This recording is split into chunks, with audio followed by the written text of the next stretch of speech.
Daremos início agora à sessão plenária sobre o tema Gestão do Conhecimento, integrando os saberes para o alcance de resultados. Convido ao palco a moderadora desta sessão, senhora Raquel Balseiro, coordenadora de Gestão do Conhecimento da área de Engenharia, Tecnologia e Materiais.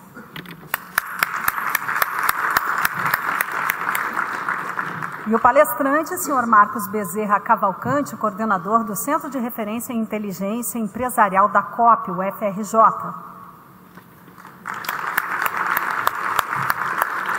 Eu passo, então, a palavra ao moderador. E, na verdade, a sessão ao moderador e também à senhora Raquel Balseiro para começar, né? Bom, boa tarde a todos. A gente contou com a moderação do Marcos e aí em outras palestras, mas a gente não teve a oportunidade de aprofundar o currículo dele. Ele é doutor em informática pela Universidade de Paris, professor da COP, o FRJ, no programa de engenharia de produção. É coordenador do CRI, o Centro de Referência em Inteligência Empresarial, membro do board do New Club of Paris, editor da revista Inteligência Empresarial, coautor dos livros O Conhecimento em Rede, Gestão de Empresas na Sociedade do Conhecimento e Gestão Eletrônica de Documentos e Que Ferramenta Devo Usar, e coordenador do curso de pós-graduação em Gestão do Conhecimento e Inteligência Empresarial, o MBKM da COP, que muitos aqui foram alunos. Marcos, fica à vontade. Obrigado, Raquel. Eu agradeço muito o convite, tanto para moderar as outras palestras, como para vir falar aqui hoje. E eu, pensando no que falar, primeiro, ao ter assistido todas as palestras, aqui nesse auditório, né, de estratégia, depois a do pessoal de recursos humanos ontem e hoje a de sistemas complexos, né, como gerenciar projetos complexos, vem sempre um monte de pergunta, que é a que me persegue há 20 anos, desde que eu comecei no CRI, lá na UFRJ, a pensar nessa questão de gestão do conhecimento, essa enorme distância que a gente constata entre o que a gente pensa e sonha, né, a estratégia, e a realidade, o dia a dia. A dificuldade que a gente tem de transformar a intenção, a vontade, em gesto, em coisas que acontecem no dia a dia. Então, eu vou falar um pouco sobre isso e vou começar falando do contexto, né? Tem um sujeito que estudou muito o processo de mudança, como que o corpo humano se transforma ao longo da vida, como que uma organização se transforma, como um país muda. Ele estudou o processo de mudança. O nome do livro é O Lado Oculto das Mudanças. O cara que escreveu esse livro chama-se Luc de Brabander. Esse cara entrevistou milhares de pessoas, biólogos, gestores, engenheiros, economistas, psicólogos, tentando entender o processo de mudança. E a conclusão dele, depois de entrevistar quase 4.000 pessoas sobre o processo de mudança, foi que para mudar, qualquer organismo precisa realizar ao mesmo tempo duas transformações importantes. A primeira é quanto à sua visão, é ele entender para onde ele quer ir, ele ter clareza da estratégia, quem ele quer ser depois daquela mudança acontecer, para onde ele quer ir, né? E a segunda mudança que tem que acontecer ao mesmo tempo é a capacidade que a gente tenha de operacionalizar essa mudança. Não basta querer se tornar a maior empresa de petróleo, eu tenho que criar as condições para isso no meu dia a dia. Eu tenho que criar processos, eu tenho que criar instrumentos de gestão que permitam a gente mudar.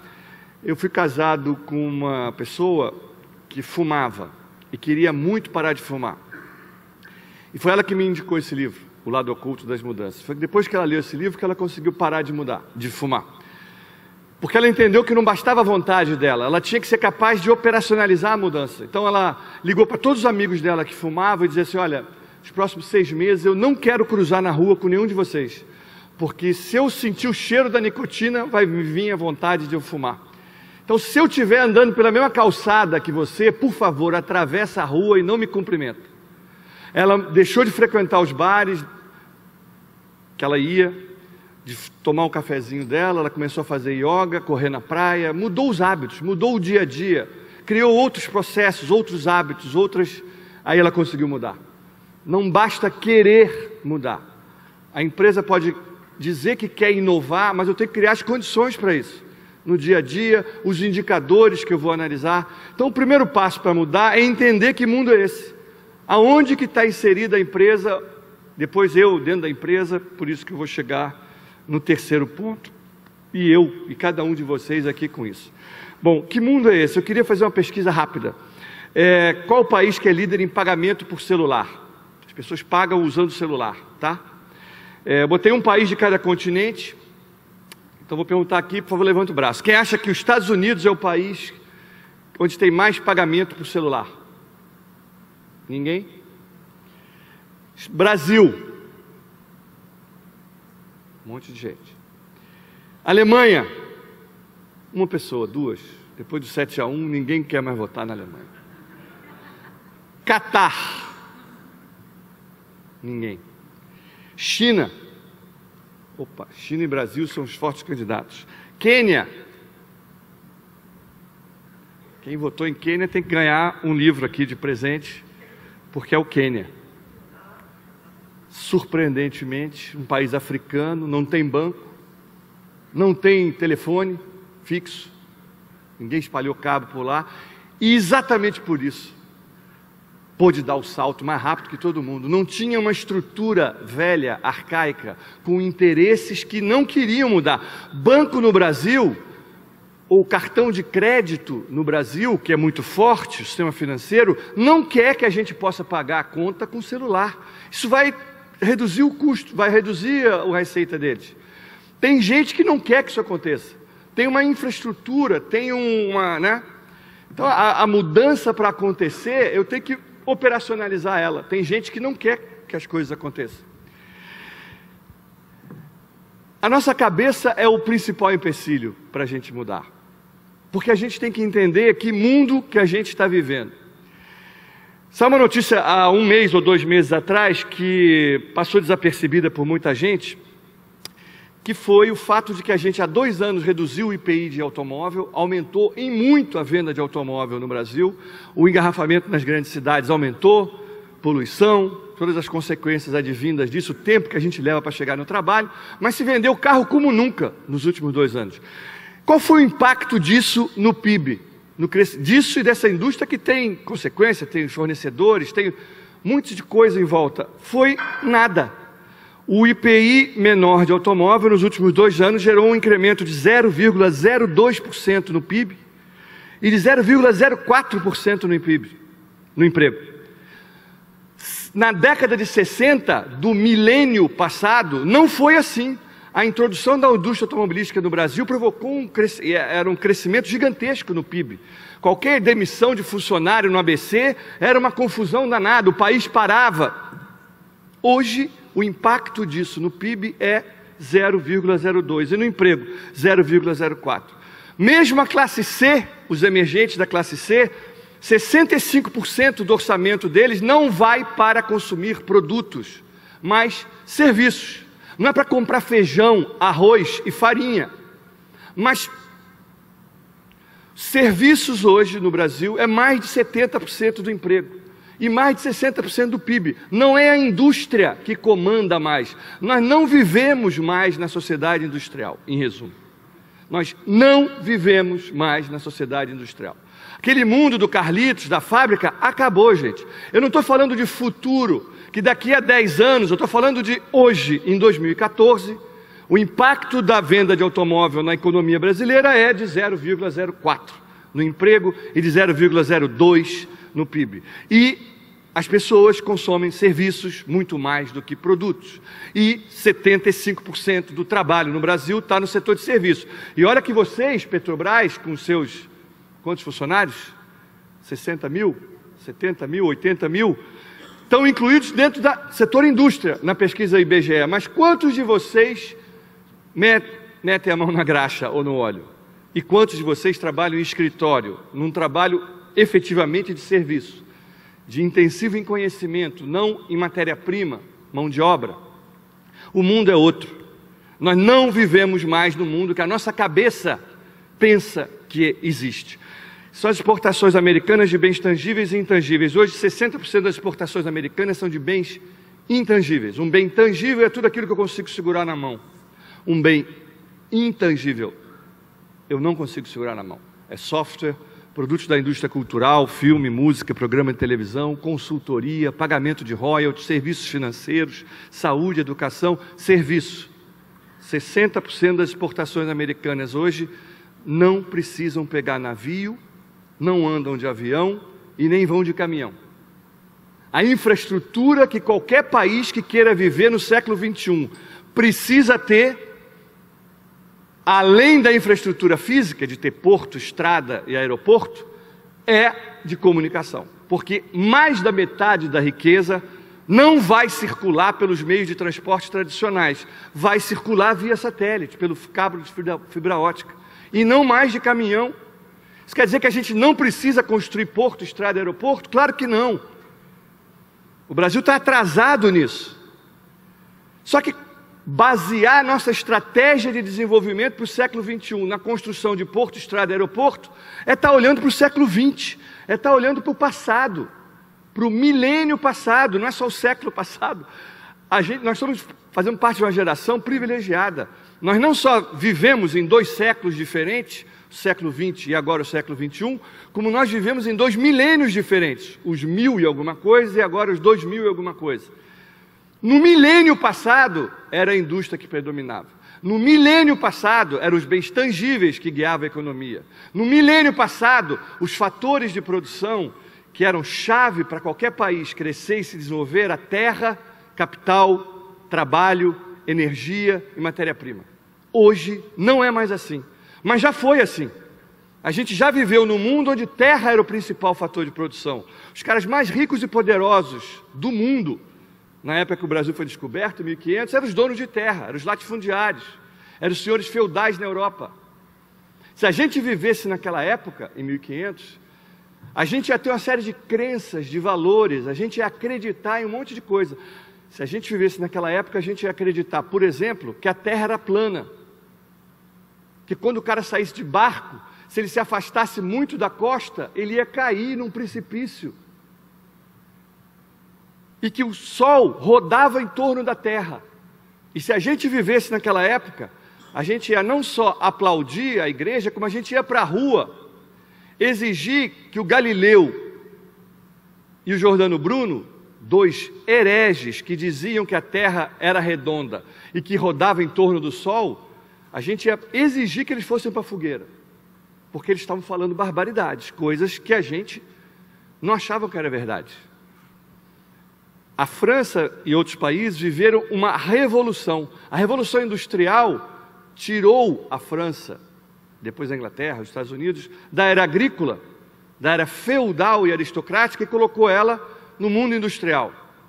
Na era agrícola e feudal, o modo de se produzir coisas, se vocês trabalhassem na Petrobras da época, vocês iam ser artesãos. Para fazer mesa, um de vocês ia saber fazer isso, então ele ia saber qual era a melhor árvore, como é que eu cortava essa árvore, como é que eu projetava a mesa, como é que eu construía a mesa. Era o modo de produção artesanal, não tinha eletricidade naquela época. Na sociedade industrial, a maneira de fazer mesa é outra. Foi uma revolução. Os caras que eram ricos na era agrícola perderam o poder e a riqueza na era industrial. O latifundiário perdeu o seu espaço para o banqueiro. A Revolução Francesa, que a gente comemora, né, 14 de julho, simboliza essa passagem. O 14 de julho francês é a passagem da França agrária, feudal e aristocrática para a França industrial, burguesa e capitalista. E é óbvio que a França não era agrária, feudal e aristocrática no dia 13 de julho de 1789 e acordou no dia 15 de julho de 1789, industrializada, burguesa e capitalista. Essa transição demorou décadas para acontecer e quem viveu esse período não entendia direito o que estava acontecendo. A rainha via aquele povo todo na rua dizendo assim, não é pelos 20 centavos. Ah, não, na época não era isso. Na época era assim, queremos pão. E a rainha dizia assim, não tem pão da brioche. A rainha não estava entendendo o que estava acontecendo. Era uma transformação em curso, com todas as suas contradições, suas idas e vindas, que varreu o mundo inteiro. O Brasil só foi se industrializar no século XX, o Vargas, né? Siderúrgica Nacional. Mas outros países se industrializaram antes. Mas todo o mundo viveu essa revolução, de um mundo onde terra era o principal fator de produção, para o mundo industrial, burguês e capitalista, onde capital e trabalho passaram a ser os fatores de produção mais importantes. O que eu estou dizendo para vocês, eu só fiz essa volta ao passado para a gente entender o momento que a gente está vivendo, é que nós estamos em plena transição de um mundo tipicamente industrial para um mundo onde o conhecimento se transformou no principal fator de produção. Os caras mais ricos e poderosos do mundo hoje, quem são? Quem são os dois caras mais ricos do mundo? Bill Gates e o segundo? Quem é? Não é o Buffet, mas é o Slim, é um mexicano. Pergunto para vocês, o Bill Gates planta o quê?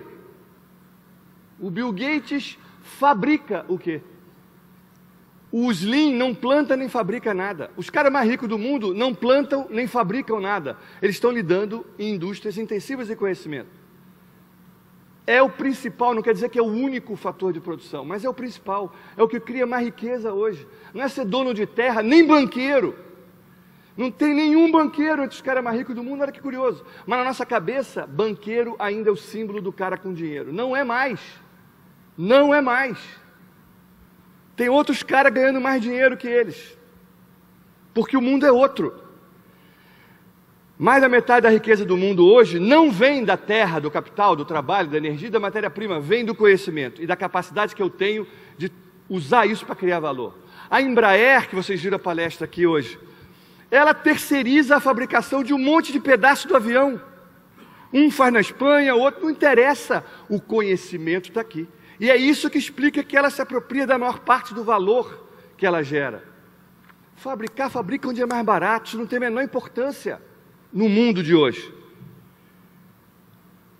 Nós podíamos discutir aqui qual é o papel do Brasil na sociedade de conhecimento. Não vamos fazer isso. Me apaixona esse tema. Hoje nós somos exportador de commodity, agrícola e industrial, e importador de produtos intensivos de conhecimento. Por isso o mundo nos aplaude, claro.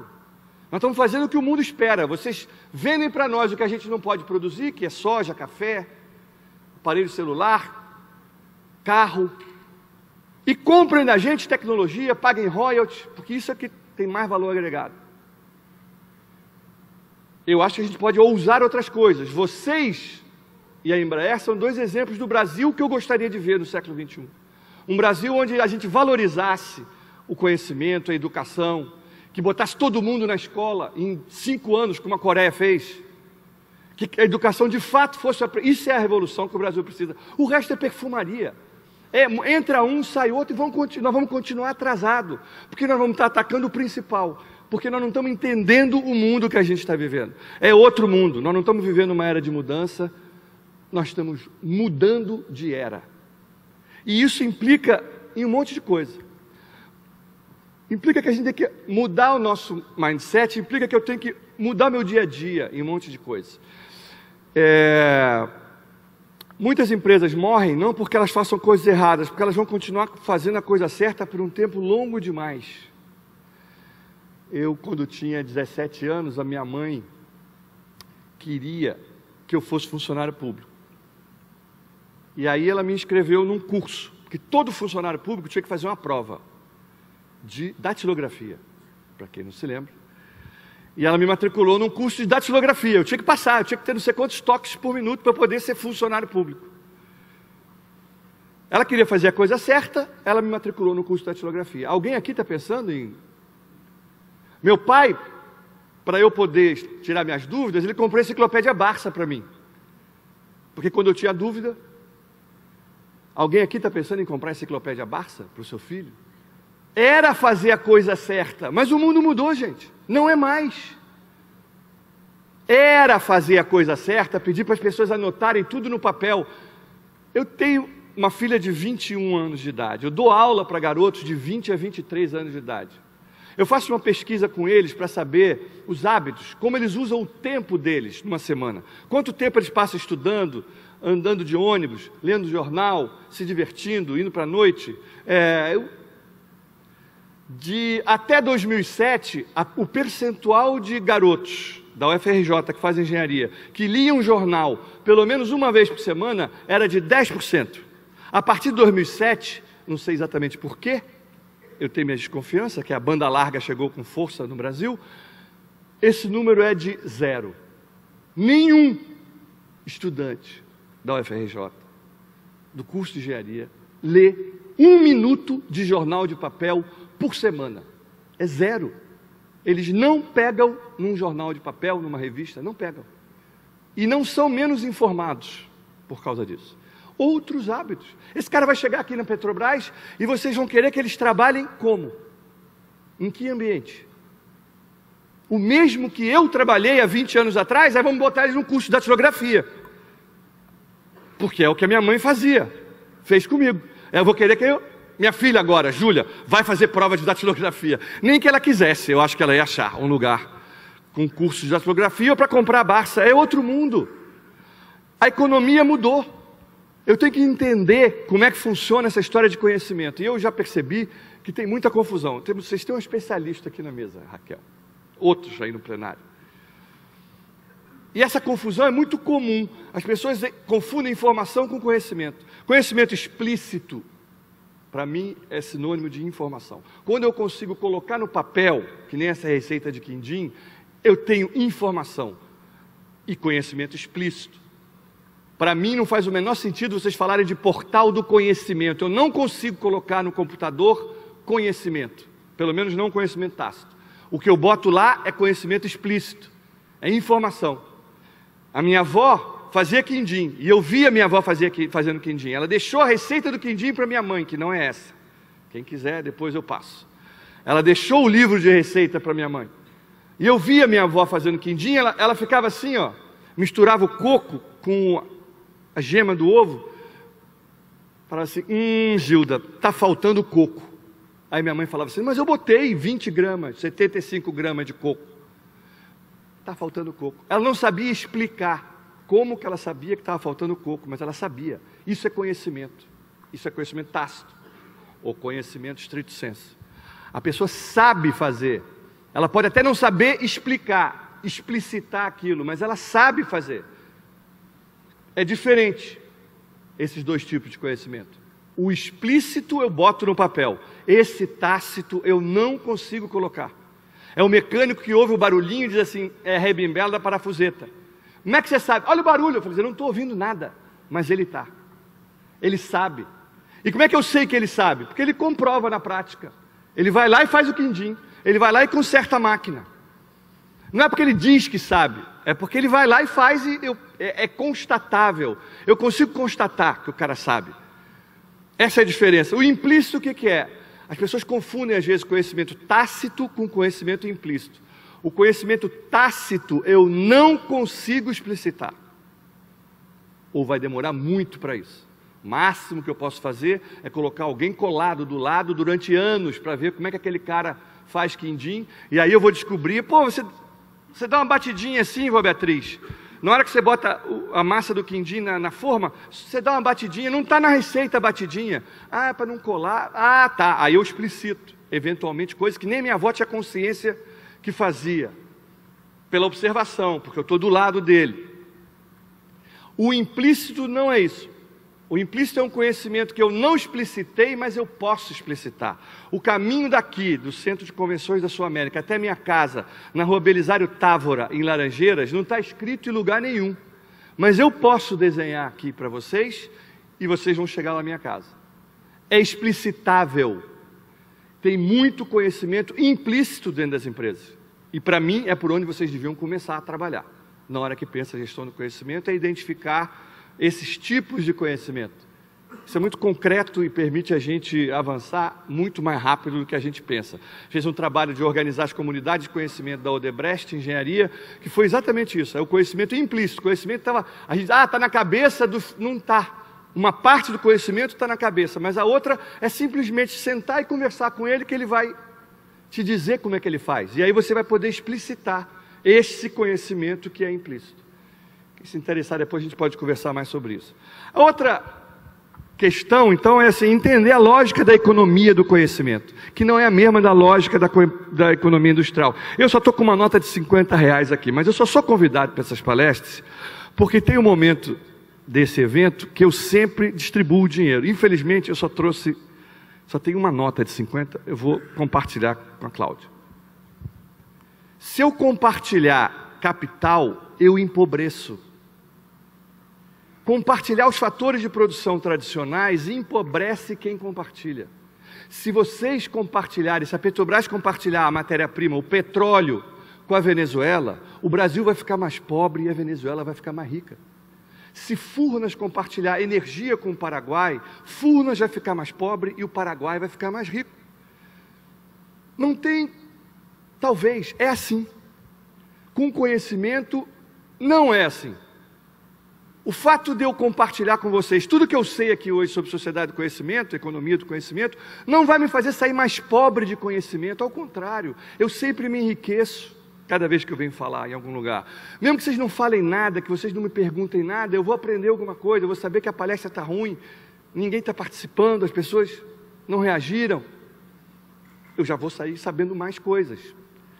Se eu tenho uma ideia e a Cláudia tem uma ideia, eu sentar aqui para trocar ideias com a Cláudia, eu vou sair daqui com quantas ideias? Quantas? Hein? Pois é. Mas na verdade com mais de duas, porque eu vou sair com a minha ideia, com a ideia da Cláudia, mas na hora que eu ouvir a ideia da Cláudia, eu vou dizer, tem mais uma.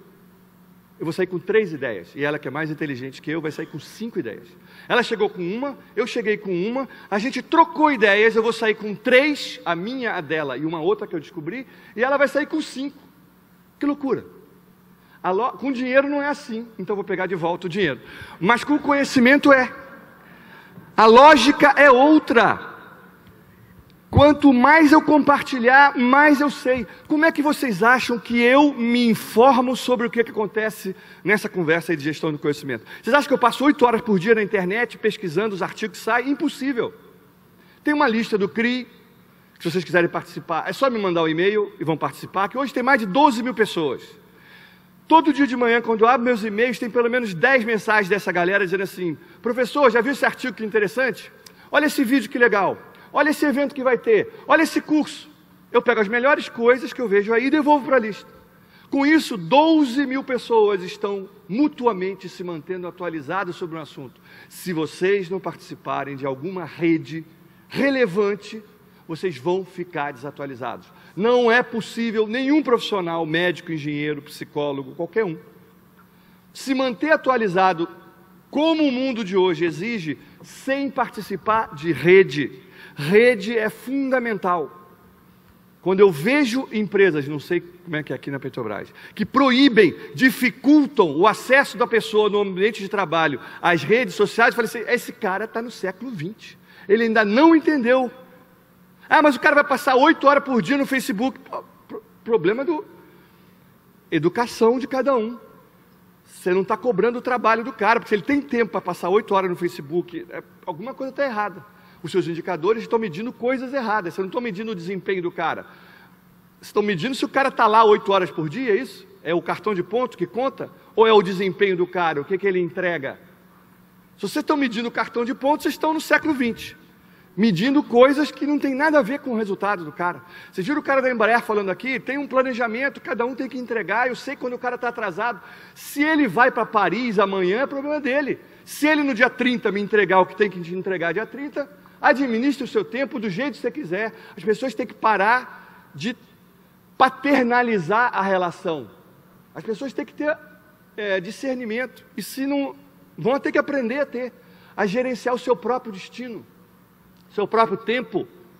Então, rede é fundamental. E Big Data, vocês, se não ouviram, vocês não vão poder viver sem daqui para frente. Big Data é a capacidade que a gente está tendo hoje de processar e integrar uma diversidade de bancos de dados que foram gerados ao longo da vida. E não é só dados institucionais nos bancos de dados das empresas, é o dado do meu celular, que diz a minha localização de GPS, é dados da minha conta bancária, é o que eu curti, eu deixei de curtir, o que eu pergunto no Google, eu deixei de perguntar. Hoje é possível tem uma ciência por trás disso, a gente está estudando isso lá na COP, chamado Ciência das Redes. Depois, quem quiser saber mais sobre isso, é só mandar e-mail. Esse é o tema nosso hoje, Ciência das Redes, entender como gerenciar redes complexas, como gerenciar dados que são absolutamente distintos, diversos, imagem, texto, enfim, Big Data. E essas são as pessoas, não é? Esses zumbis andando pela rua, no restaurante, você janta com um garoto, já adolescente, 20 anos de idade, está todo mundo assim, tirando foto do prato, mas logo depois, às vezes falando um com o outro, e não fala olhando no olho. E eu ouço barbaridade sobre essa geração, falando que essa geração estão ficando, as pessoas não têm mais contato humano, que absurdo. Aí eu lembro como era.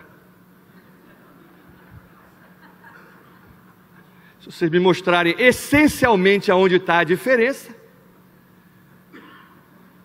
não é? Café da manhã, toda a minha família jantava junto, eu não abria a boca, gente.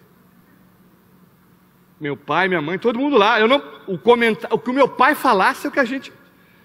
Não tinha diálogo. Não tinha diálogo. Era uma hipocrisia, não era verdadeiro. Vocês estavam sentados na mesa, olhando um no olho do outro, mas louco para sair dali.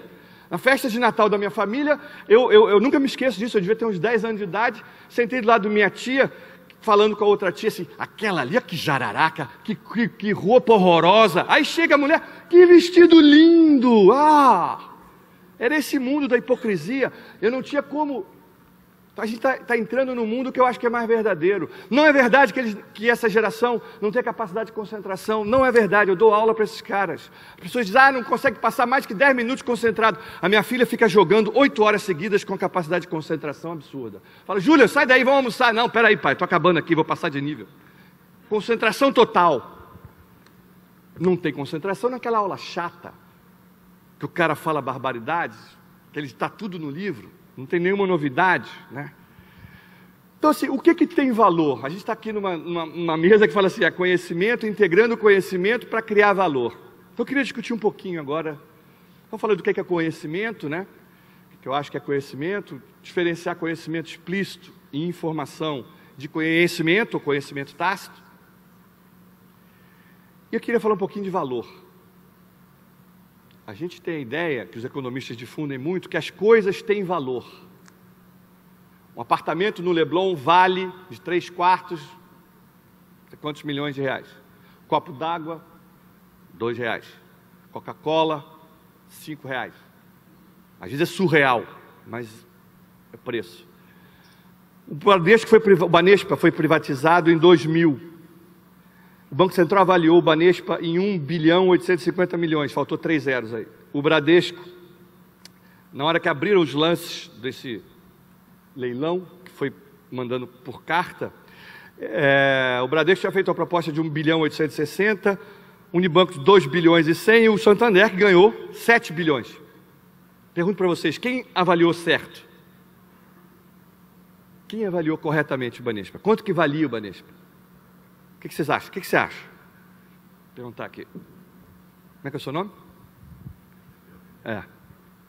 Franco. Você vai ser franco agora e vai nos dizer quanto que você acha que valia o Banespa. Não sei, 20. 20. Pode ser. Perguntaram para o presidente do Santander se ele se sentia mal de pagar 3 vezes mais, 3 vezes e meia mais do que o segundo concorrente, que era o Unibanco, para comprar o Banespa. Ele falou assim, olha, eu tinha autorização do board para eu pagar 15 bilhões no Banespa. Vocês têm ideia de quanto vai ser minha comissão, porque eu comprei por menos da metade? Então, quanto que valia? Se o Santander está certo, o Bradesco tem que demitir os economistas dele, que fizeram a conta errada, mas por muito. Por muito. O problema é que as coisas não têm valor em si. O Banespa, para o Santander, valia até 15 bilhões. Por quê? A estratégia do banco, olha a estratégia, a primeira palestra aqui no evento ontem, não é? Estratégia. O valor não independe da estratégia, depende. O Santander quer ser um banco global, presente em todos os principais países do mundo. Não podia ficar fora do Brasil. Vai lá, a privatização do Banespa era a última privatização de um grande banco no Brasil. Paga o que for, 15 é 15, 20 é 20, porque nós temos que estar lá no Banespa do Brasil. Para o Bradesco e para o Unibanco, valia menos. Todas as agências do Banespa, ao lado dela, tinha uma do Bradesco, com certeza. O que o Bradesco ia fazer era fechar a agência do Banespa e migrar os clientes. Achou que valia 1.860 bilhão. Se eles percebessem, o Bradesco e o Unibanco, o que significaria para eles impedir a entrada no Brasil de um grande banco internacional como o Santander, talvez o Bradesco e o Unibanco tivessem se juntado para comprar juntos o Banespa e impedido o outro de entrar. Tinha mais valor para eles.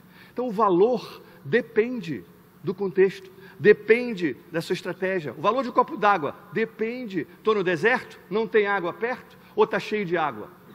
Se vocês me oferecerem um copinho d'água por R$1 aqui, eu vou pagar R$1? Claro que não, eu achei que está cheio de água de graça aí. Eu vou pegar uma garrafa dessa e vou beber.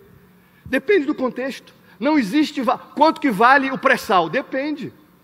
Depende do contexto. Se daqui a 10 anos inventarem uma tecnologia que acabou o petróleo, que o carro vai ser elétrico, que o carro vai ser a base de energia solar, que as pessoas vão querer petróleo para quê? Vai valer quanto o pré-sal daqui a 10 anos? Não sei.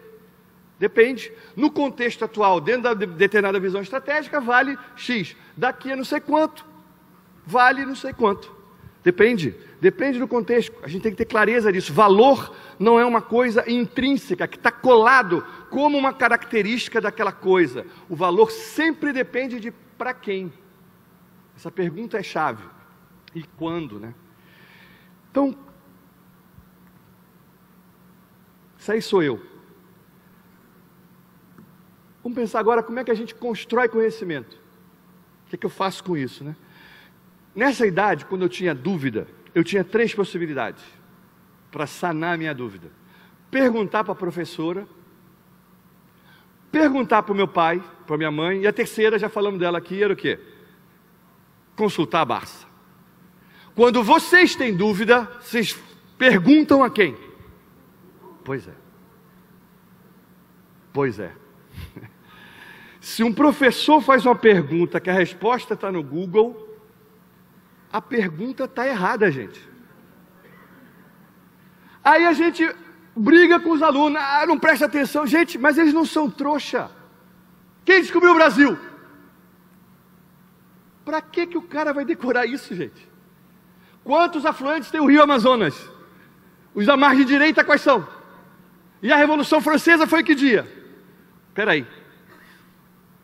Ah, tá. Foi tal dia. Acabou. Para que a gente vai perder 8 horas do dia de cada uma das nossas crianças fazendo isso? Quando a escola devia estar fazendo outras coisas. Ensinando o cara a pensar, juntar ideias, juntar os pontinhos. Ah, se eu fizer isso com aquilo... Ah, Cláudia, essa tua ideia me deu outra. Eu tenho que desenvolver, criatividade se desenvolve, capacidade de analisar uma situação se desenvolve, decorar coisas, talvez algumas, mas é outro mundo. Nós continuamos a agir nesse mundo como se o Google não existisse, mas o Google está aí, vocês usam. Ah, mas a rede às vezes cai, é verdade, mas alguém tem dúvida que em 5, 10 anos vai ter internet em tudo quanto é canto, de graça para todo mundo? Não tenho dúvida nenhuma disso, porque isso é uma necessidade econômica hoje. Então vai ter, eu vou pegar o celular em qualquer lugar e vou achar a minha resposta. Mesmo que ela não esteja escrita no meu papelzinho, na minha cola. É outro mundo, eu tenho que me adaptar a isso, eu tenho que me preparar para isso.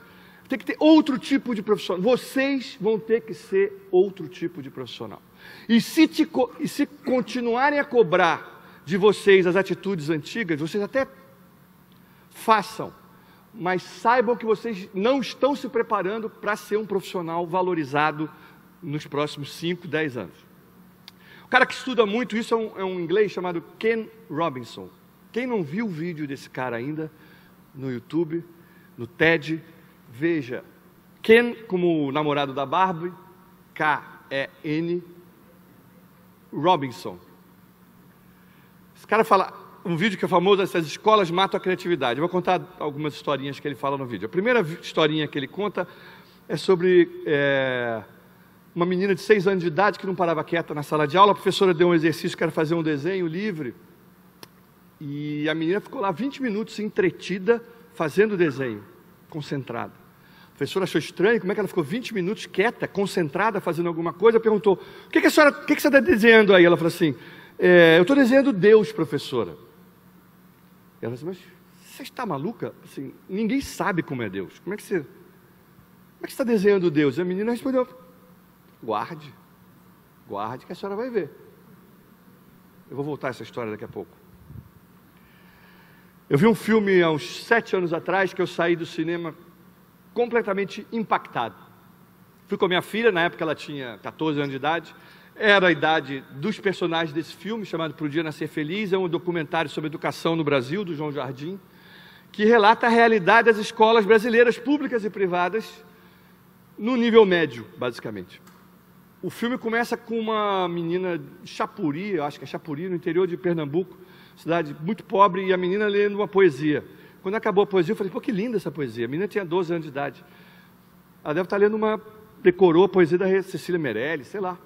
E o cara falou assim: o que é essa poesia? Isso é minha. A menina tinha lido todos os livros, não só da cidade, mas da redondeza. Ela sabia mais português que a professora de português dela, não tirava 10 na redação, porque a professora achava que ela tinha copiado de algum lugar. Menina é um fenômeno. Eu falei: caramba, no meio do nada, sem nenhum incentivo, a escola era uma porcaria, a professora, o pai não sabia ler, mas a menina, não se sabe por quê, estudou, leu. Uma outra menina na periferia de São Paulo, também a mesma coisa.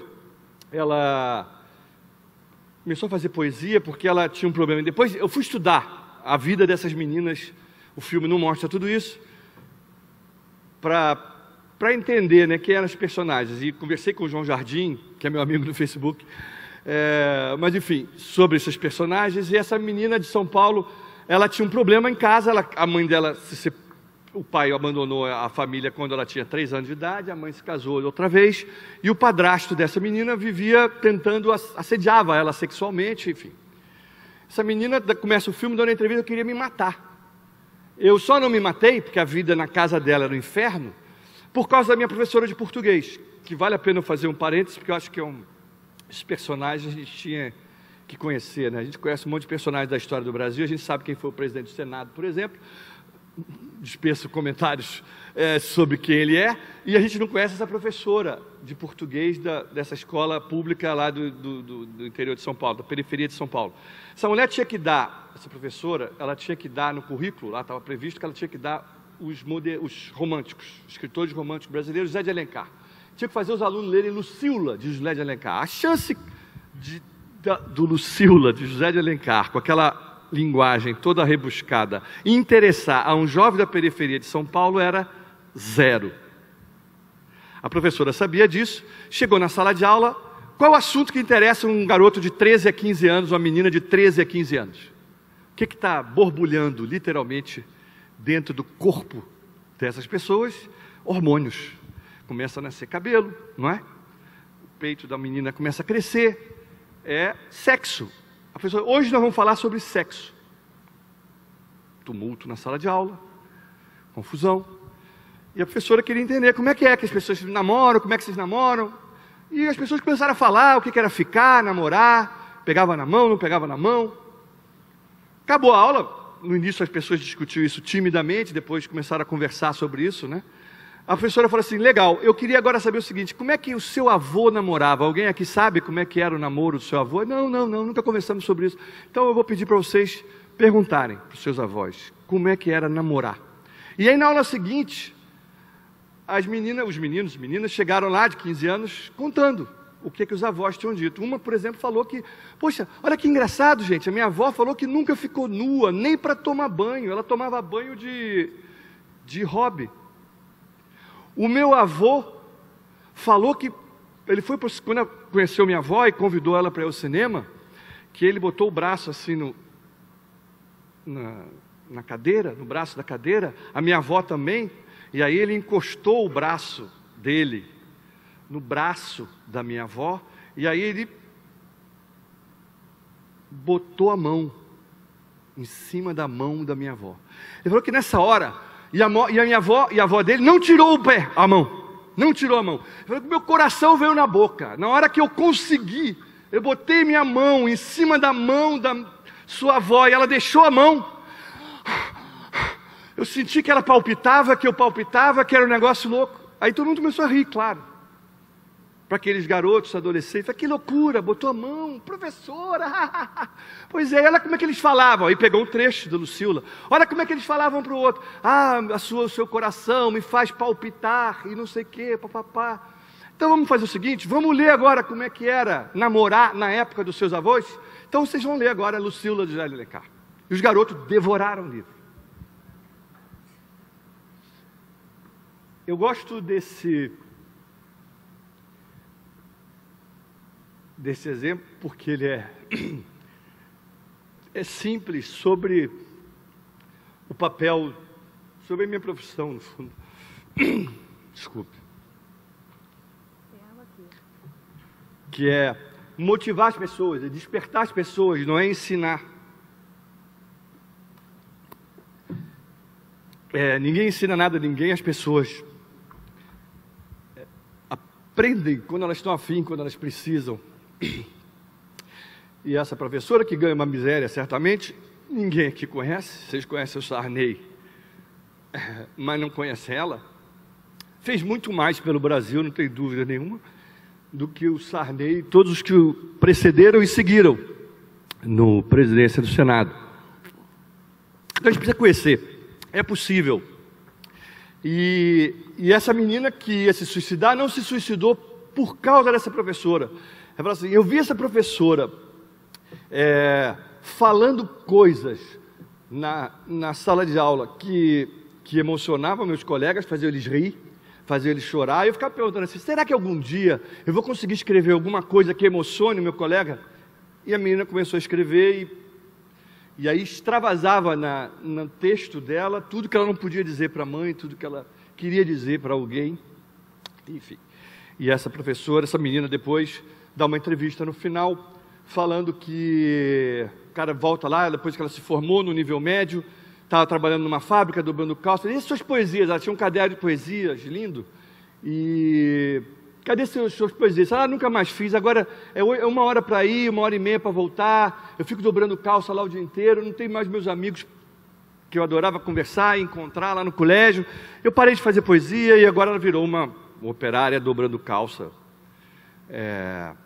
O Brasil perdeu uma Cecília Meirelles no Pernambuco, perdeu, sei lá o que, também uma outra Cecília Meirelles, talvez, do interior de São Paulo, ganhou uma operária, talvez medíocre, que faz aquilo sem paciência. Quanta energia, eu saí desse filme pensando isso, quanta energia a gente desperdiça. Vocês são uma empresa de energia. Para nada, para nada.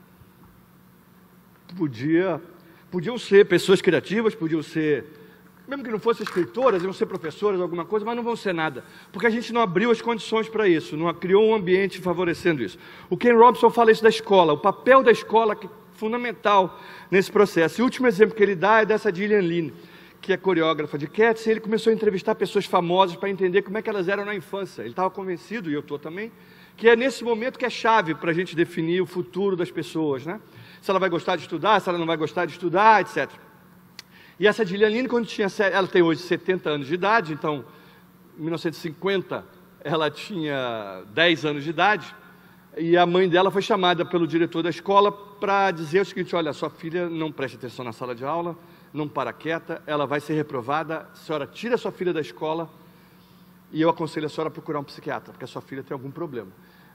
Um diretor de escola dizer para eu ir, levar minha filha num psicólogo, num psiquiatra, hoje é preocupante, mas não muito. Mas em 1950, psiquiatria era choque elétrico e camisa de força. A mãe sai desesperada, leva a menina para um psiquiatra, o psiquiatra conversa com a Gillian Lynne, garotinha, 10 anos de idade, e pergunta um monte de coisa. No final ele fala assim, olha, agora eu vou sair para conversar com a sua mãe. A mãe estava lá fora esperando, do consultório. Você aguarda aqui. Na hora antes de sair da sala, ele ligou o rádio e saiu. A mãe desesperada pergunta, e aí doutor? Ele falou, calma, Sua filha é uma menina de 10 anos que tem dificuldade em matemática, mas é uma menina normal.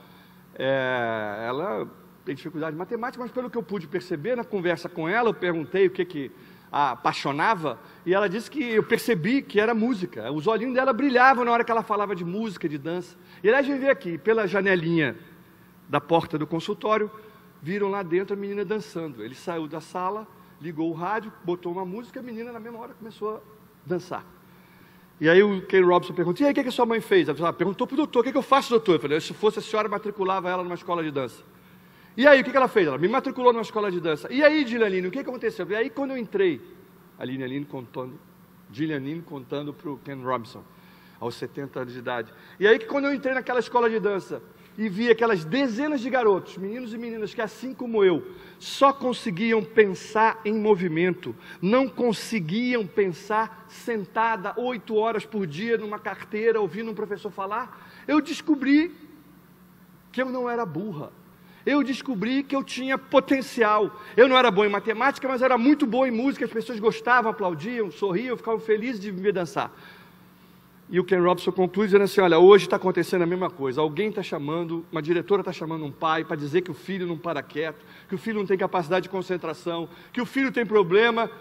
Só que ao contrário de 50 anos atrás, agora a gente já descobriu a doença, que se chama TD, transtorno de déficit de atenção, AH, transtorno e déficit de atenção e hiperatividade. E a gente já descobriu um remédio, que é a Ritalina. O Ken Robson é um dos maiores estudiosos do tema. Eu confio nele. Ele diz assim, 90% das pessoas que são diagnosticadas hoje e que tomam Ritalina não precisavam tomar Ritalina. 10% precisavam. Foi um avanço da medicina. Consegue tratar problemas neurológicos que a gente não sabia tratar e com a Ritalina a gente consegue. Mas 90% não precisavam. E eu tenho certeza que se a gente tivesse dado Ritalina para a Gilianine, ela não teria se transformado na maior coreógrafa e bailarina que a Inglaterra já viu. Derrubei alguma coisa aqui. Então, assim, o que essas histórias todas mostram assim, é um assassinato da criatividade, da autoestima e da autoconfiança das pessoas. A gente está organizado desta forma. A escola, as empresas, a sociedade. Para entrar crianças que entram na escola achando que podem desenhar Deus. E a gente, não pode, Deus não existe. Transforma todo mundo em robô, em mão de obra. Era para isso que a gente precisava na sociedade industrial, de mão de obra. Gente sem capacidade de pensar, gente sem capacidade de sentir e se emocionar. Nós precisávamos de pessoas robôs, mão de obra. Nós não precisamos mais disso na sociedade do conhecimento. Robô, hoje o trabalho de robô é feito por robô. Nós precisamos de gente para decidir. Gente para juntar pontinho que o computador não sabe fazer. Se a pergunta que eu faço, o Google tem a resposta, a pergunta está errada. Qual o papel do ser humano, então, se todas as respostas estão no Google? Fazer pergunta. Só nós sabemos fazer a pergunta. Saber, mas como é que eu vou fazer para tirar petróleo de 300 quilômetros, não sei o que, e trazer para cá? Está no Google essa resposta? Não está. Vocês vão ter que descobrir. Esse é o trabalho de vocês. É para isso que se precisa ter gente. Porque o computador não sabe como fura a 10 mil metros de profundidade, não sabe. Se soubessem, se já soubesse, vocês podem ir embora para casa. Ou não vão, porque a gente vai ter outras tarefas, a gente vai sempre se colocar outra. Lembra que o cara da Embraer falou aqui da Lua? Pois é, o Kennedy quando falou isso, na década de 60, é um romântico sonhador. 8 anos depois o homem botou o pé na Lua e voltou. A gente vai sempre se colocar um desafio além. Que a gente é humano e vai continuar fazendo pergunta. Então, a grande questão é, encontrem o talento e a paixão de cada um de vocês. A empresa não vai ajudar vocês a fazer isso? Devia, mas não vai, porque ainda está em um processo de transição. Vocês têm que encontrar isso. Qual é o meu talento, qual é a minha paixão? Quando vocês conseguirem juntar duas coisas, sai de baixo. Há alguns anos atrás, o Ken Robson fala isso, eu dei esse exercício para todos os meus alunos, eu pedi para botar no papel, eu não vou fazer isso com vocês agora aqui, não faz sentido, mas façam em casa. Pensem qual é o meu talento, qual é a minha paixão. Talento é aquela coisa que você faz melhor do que a média das pessoas. As pessoas dizem, esse cara conta piada que é uma maravilha, é muito engraçado, ele canta muito bem, ele é muito divertido, ele dança bem, é um talento. Você faz melhor do que a média e as pessoas reconhecem isso em você. Paixão é o que te faz brilhar o olho. Tinha um amigo que o filho dele só acordava para ir para o colégio às 6 horas da manhã com água. Ele jogava água, o garoto ia. Sábado, às 5 horas da manhã, o moleque saía para andar de motocross. O pai nem via ele, claro. Não precisava de água, ele acordava sozinho, ele era apaixonado por aquilo. Ele acordava sozinho e ele ia correr atrás. Então, o que te faz brilhar o olho? É difícil, não é fácil. E juntar as duas coisas, mais ainda. Eu não sabia que era apaixonado em ser professor. O dia que isso não me emocionava, não fazia meu olho brilhar, eu paro. Mas eu não sabia disso. Eu comecei a dar aula sem saber que eu gostava. Então, uma vez eu perguntei, e uma menina visivelmente incomodada, no final da sala, no fundo da sala, eu fui lá, sentei do lado dela, falei, o que está acontecendo? Professor, eu descobri que eu não tenho paixão e não tenho nenhum talento. Falei, não é possível. Mas ela estava emocionada, aquilo estava incomodando ela, lágrimas escorrendo, ela estava preocupada com aquilo. Um colega do lado dela ouviu ela falar isso. Falei, olha, em relação ao seu talento eu não posso fazer nada, mas paixão você acabou de encontrar, sou eu.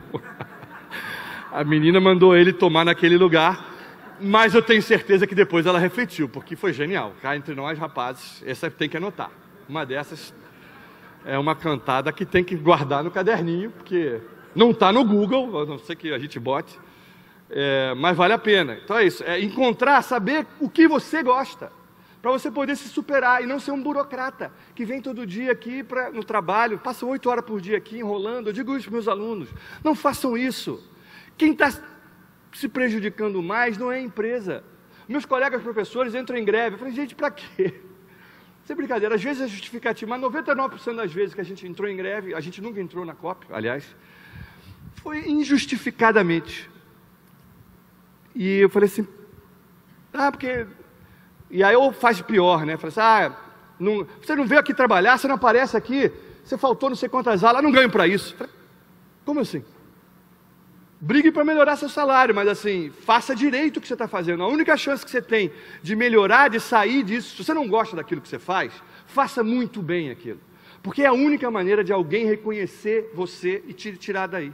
Se você é medíocre no que você faz, como é que você vai sair daí? Como? Obra e graça do Divino Espírito Santo? Você tem que fazer muito bem o que você faz para poder alguém sacar você. Pô, esse cara tem nada a ver, ele está aí, vamos tirar ele daí. Ou então você busque os seus caminhos e seja você mesmo. Então, para isso, cada um aqui, não adianta culpar a empresa. Mas aqui ninguém me ouve, aqui não sei. Não adianta, gente. O que você pode fazer para transformar a realidade da sua empresa, da sua casa, do seu país? O que você pode? Eu tenho uma aluna que trabalhou na Sul América, aqui, nesse prédio. Estagiária na Sul América, da engenharia de produção lá do FRJ, estagiando aqui na contabilidade E ela via passar contratos com 10 assinaturas. 20 assinaturas, era uma barbaridade. Ela falou assim, Marcos, eu não acreditava, 20 assinaturas, demorava um tempão, o cliente reclamava. Eu fui falar com o meu chefe, falei assim, olha só, não é possível 20 assinaturas, é muita assinatura para um documento só.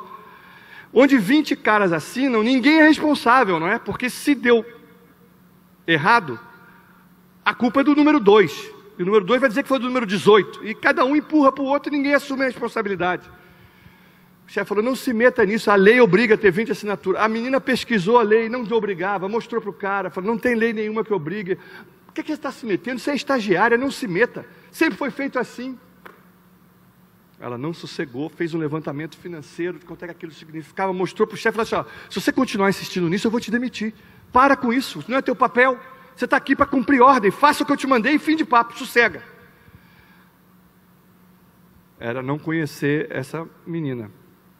Um dia do bandejão, o diretor financeiro da empresa estava lá, da Sul América. A menina respirou fundo e foi entregar o relatório que ela preparou. Ela escreveu 10 páginas comprovando por que não precisava ter 20 assinaturas, de nenhum ponto de vista, jurídico, financeiro, contábil, satisfação do cliente, qualquer um dos indicadores das métricas que a Sul América avaliava. Ela entregou para o diretor, falou assim, olha, só me desculpe, o senhor não me conhece, sou estagiária aqui do setor tal, eu tentei falar com o meu chefe, ele não me ouviu, eu estou aqui lhe dando esse relatório, eu pedi que o senhor lesse com atenção, por favor. E se virou que saiu correndo, sexta-feira. Segunda-feira, ela chega na sala dela, tem um recadinho, passar no departamento pessoal. Ela falou, putz, bem que o meu chefe falou, quem mandou ser abusada, minha mãe falou para não fazer isso. que era abusada. Chegou lá, era um aviso do diretor financeiro, falou assim, você foi contratada, você agora é assessora do diretor financeiro. Essa história podia não ter final feliz, a menina podia ter sido demitida, claro que podia. Talvez fosse a solução mais comum. Mas olha só, do ponto de vista dela, enquanto profissional, olha que legal. Ela podia não ter feito o que o chefe mandou, e não ter pesquisado, não ter se informado, ia ser um profissional medíocre o resto da vida. Ela foi atrás, ela descobriu. Se demitissem ela, ela podia ir para outra empresa já com essa experiência, já com esse aprendizado, já sabendo o que sugerir. Ela se enriqueceu enquanto profissional, ela se enriqueceu enquanto pessoa. Então não se acomodem, não adianta dizer que o inferno são os outros. O que você sugere? Não adianta dizer, mas a estratégia, o que você sugere? O que você faria se estivesse no lugar do outro? Para encerrando, nessa lista que eu falei para vocês, que eu recebo todo dia e-mail das pessoas, em 2007, há 7 anos atrás, eu recebi um e-mail de uma ex-aluna falando assim, professor, você viu esse CIEP aí, Guiomar Gonçalves Neves, de Trajano de Moraes, ficou em primeiro lugar no ENEB, Exame Nacional de Ensino Básico. Eu falei, pô, nunca ouvi falar em Trajano de Moraes, gente. E aí, pesquisando na internet, achei essa foto dessas pessoas rindo, os professores de lá. Me lembrei de uma piada do Juca Chaves, que vocês aqui não conhecem, nem a Raquel, porque não é da geração dela. O Juca Chaves é um jurássico, que eu não sei nem se está vivo ainda. Mas tinha uma piada dele que eu nunca me esquecia, que eu ouvi aos 20 anos de idade, garoto não esquece piada com palavrão e sacanagem. Ele falou assim, a hiena é um bicho muito engraçado, gente. A hiena é um bicho que come excrementos, merda, faz relação sexual uma vez por ano e vive rindo. Assim, rindo de quê? Eu vi essa foto e falei assim, cara, esses caras são professores em Trajano de Moraes. Ganham um salário que é uma miséria. Não tem nada para fazer sábado à noite. Estão rindo de quê? Liguei para o diretor. Falei, meu amigo, eu queria entender esse fenômeno da sua escola. Como é que vocês conseguiram convencer o governo a dar dinheiro? Como é que vocês conseguiram esse resultado no ENEB e manter a escola funcionando em boas condições? Eu falei assim, professor, ele me falou como se fosse a coisa mais óbvia do mundo. Nós não conseguimos 1 centavo, nem do prefeito, nem do governador, nem do MEC. Mas como é que você reformou a escola? Ele falou assim, muito simples. Eu juntei os pais dos alunos no auditório. Ele falou assim, vem cá, o senhor aí que é dono da loja de material de construção aqui de Trajano de Moraes, quantos sacos de cimento o senhor pode doar para a escola do seu filho? E a senhora, que é dona da farmácia, quantas latas de tinta pode comprar para pintar a escola da sua filha? E o senhor que é pedreiro, pode vir aqui ajudar a construir o muro dessa escola? Diz que o pedreiro, no dia que foram fazer o muro em mutirão, chorava, vendo o olho de orgulho do filho dele, porque naquele dia, ele era o professor da professora dele.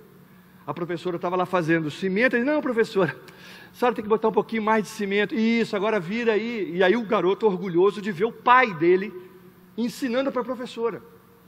A escola não tem uma pichação, porque não é deles. Esses caras pegaram os melhores alunos de português e matemática, botaram dando aula de reforço à tarde para os colegas. E o resultado disso foi que os melhores alunos de português e matemática ficaram muito melhores ainda, porque ao ensinar para os colegas, aprenderam muito mais ainda. E os piores conseguiram melhorar porque era alguém que falava, que jogava bola com eles, que sabia como se comunicar e que tinha entendido português e matemática. Ficaram em primeiro lugar no ENEB. Olha só, eles tinham todos os argumentos do mundo para dizer, o inferno são os outros. A educação no Brasil está uma porcaria por causa do FMI, por causa do governo, por causa do Estado, por causa do prefeito, por causa dos pais que não se interessam pela educação dos filhos, por causa dos filhos que não se interessam em aprender, por causa dos nossos salários que são uma porcaria. Podiam falar tudo isso e a gente tinha que concordar com eles. Podiam dizer, o inferno são os outros, mas não fizeram isso. Arregaçaram as mangas e foram à luta. O que vocês podem fazer para mexer nos processos e no funcionamento da Petrobras para poder atingir melhor os objetivos? Que sugestão vocês dariam? Se coloquem nessa posição. Porque é hora de mudar. O mundo é outro. As empresas vão ter que mudar. Os profissionais que vão ser valorizados daqui para frente não são a mão de obra, o que baixa a cabeça e diz sim senhor, não é mais manda quem pode, obedece quem tem juízo. Eu sei que isso é a realidade da maioria das empresas no Brasil e no mundo. O manda quem pode, obedece quem tem juízo. Quem continuar assim não tem futuro, é minha obrigação dizer isso aqui. Vocês têm que pensar nisso. E mais do que ter uma atitude negativa, é ser uma atitude propositiva. O que vocês sugerem para mudar? Porque nós estamos num tempo que é absolutamente necessário. Não há escolha. Ou muda, ou vou ficar fazendo curso de datilografia, ou vou continuar fazendo Barça. Não dá mais, não tem opção. É mudar ou mudar. Há um tempo que é preciso abandonar as roupas usadas, que já têm a forma do nosso corpo, esquecer os nossos caminhos, que nos levam sempre a mesmos lugares. É o tempo da travessia. Se a gente não ousar fazê-la, vamos ficar para sempre à margem de nós mesmos. Mudar implica em transformar o dia a dia, criar outros hábitos, outros indicadores, outros processos. Não basta só querer, não fica discurso imaginário. Então eu queria encerrar dizendo o seguinte: eu tenho 55 anos de idade, 56 na realidade, e aos 17 anos de idade, até os 50 anos eu detestava poesia. Se me desse um livro de poesia de aniversário, eu jogava fora. Aos 50 anos eu fiz uma festa, eu avisei as pessoas que quisessem aparecer num lugar, que eu estaria lá. Alguns amigos apareceram, dentre eles um amigo que eu não via há muitos anos, um amigo de infância, o Luiz Paulo Montenegro, vocês conhecem, porque ele é famoso, é um dos donos do Ibope. O Luiz Paulo, eu sou colega dele desde garoto, a gente estudou junto no Colégio São Vicente de Paulo, e ele me trouxe um livro de poesia do Fernando Pessoa, e falou assim: Marcos, eu estou te dando um livro de poesia, porque eu sei que você não gosta de poesia. Eu falei: pô, obrigado, amigo. E ele se lembrou de um episódio que eu tinha esquecido completamente na minha vida, e quando ele começou a contar, na mesma hora isso veio rápido na minha memória, né? Foi uma aula de português, a gente devia ter 16, 17 anos de idade, o professor entrou na sala, escreveu no quadro negro, que era verde na época: navegar é preciso, viver não é preciso, Fernando Pessoa. E perguntou o que a gente achava. E eu falei assim: olha, eu não sei.